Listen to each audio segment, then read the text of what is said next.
जरा सोचिए, रंगों का त्योहार होली, चारों तरफ खुशियों का माहौल, और ठीक उसी दिन आसमान में एक अनोखा नजारा देखने को मिले, चंद्र ग्रहण। जी हां, साल 2026 में होली पर ऐसा ही एक संयोग बन रहा है जिसने त्योहार की तारीखों और रीति रिवाजों को लेकर एक बड़ा कंफ्यूजन पैदा कर दिया है। हाँ, ये सच है।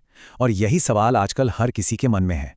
एक तरफ त्योहार की तैयारियां हैं, तो दूसरी तरफ ग्रहण से जुड़ी हुई हमारी मान्यताएं, और इसी वजह से काफी उलझन की स्थिति बनी हुई है। तो मुद्दा यह है कि साल 2026 में होली के त्योहार पर साल के पहले चंद्र ग्रहण का साया पड़ रहा है। इसी के चलते होलिका दहन और होली खेलने की तारीखों को लेकर कंफ्यूजन बना हुआ है। चलिए एक एक करके इस पूरी उलझन को सुलझाते हैं। ठीक है, तो इस कंफ्यूजन को दूर करने के लिए सबसे पहले सीधे डेट्स और टाइमिंग्स पर आते हैं। देखिए, ये समझना बहुत जरूरी है कि पूर्णिमा तिथि कब से कब तक है, क्योंकि होली का त्योहार तो इसी तिथि पर मनाया जाता है।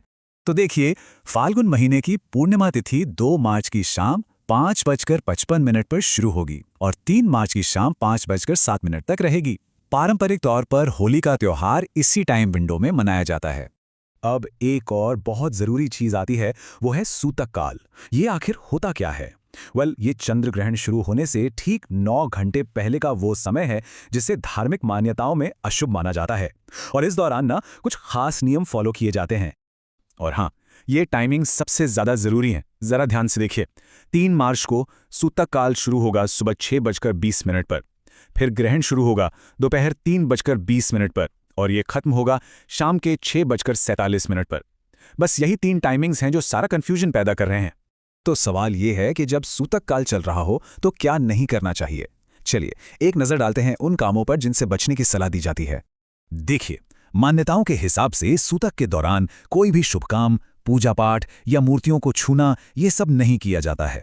यहां तक कि घरों में मंदिर के दरवाजे भी बंद रखे जाते हैं, और कहा जाता है कि बिना वजह कहीं आना जाना भी नहीं चाहिए।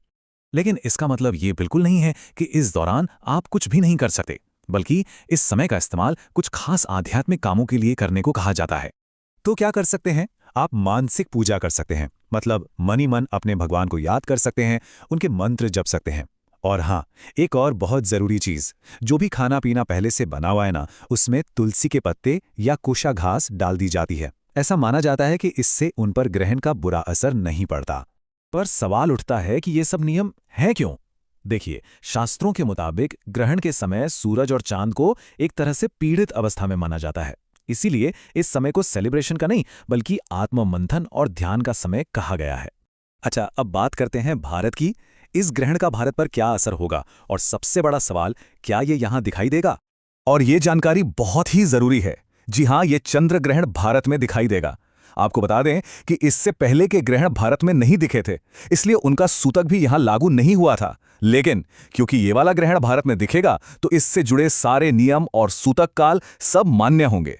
जैसा कि आप देख सकते हैं, दिल्ली हो, लखनऊ हो या चेन्नई, भारत के लगभग सभी बड़े शहरों में ये ग्रहण चंद्रोदय के समय, यानी जब चांद आसमान में निकलेगा, तब दिखाई देगा। मतलब साफ है, इसका असर पूरे देश पर होगा। तो जब शाम के 6:47 पर ग्रहण खत्म हो जाएगा, उसके बाद क्या? एक सिंपल सा शुद्धिकरण का उपाय बताया जाता है। पूरे घर में गंगा जल छिड़कने की सलाह दी जाती है। माना जाता है कि ऐसा करने से ग्रहण की जो भी नेगेटिव एनर्जी है वो खत्म हो जाती है और घर में फिर से पॉजिटिविटी आती है। तो घूम फिरकर हम वापस उसी सबसे बड़े सवाल पर आते हैं, होली और होलिका दहन आखिर मनाया कब जाएगा? देखिए, इसकी फाइनल डेट तो देश के बड़े बड़े धर्माचार्य और ज्योतिषी ही इन सब कैलकुलेशंस के आधार पर तय करेंगे। और हाँ, जैसे ही इस पर कोई भी फाइनल फैसला आता है, हम आप तक वो जानकारी जरूर लेकर आएंगे। ये पूरी घटना हमें एक बहुत ही दिलचस्प सवाल पर लाकर छोड़ देती है। ये सिर्फ एक त्योहार और एक आसमानी घटना का मिलना नहीं है, ये सोचने का एक मौका है कि कैसे हमारी हजारों साल पुरानी मान्यताएं और परंपराएं आज भी इन खगोलीय घटनाओं से इतनी गहराई से जुड़ी हुई हैं।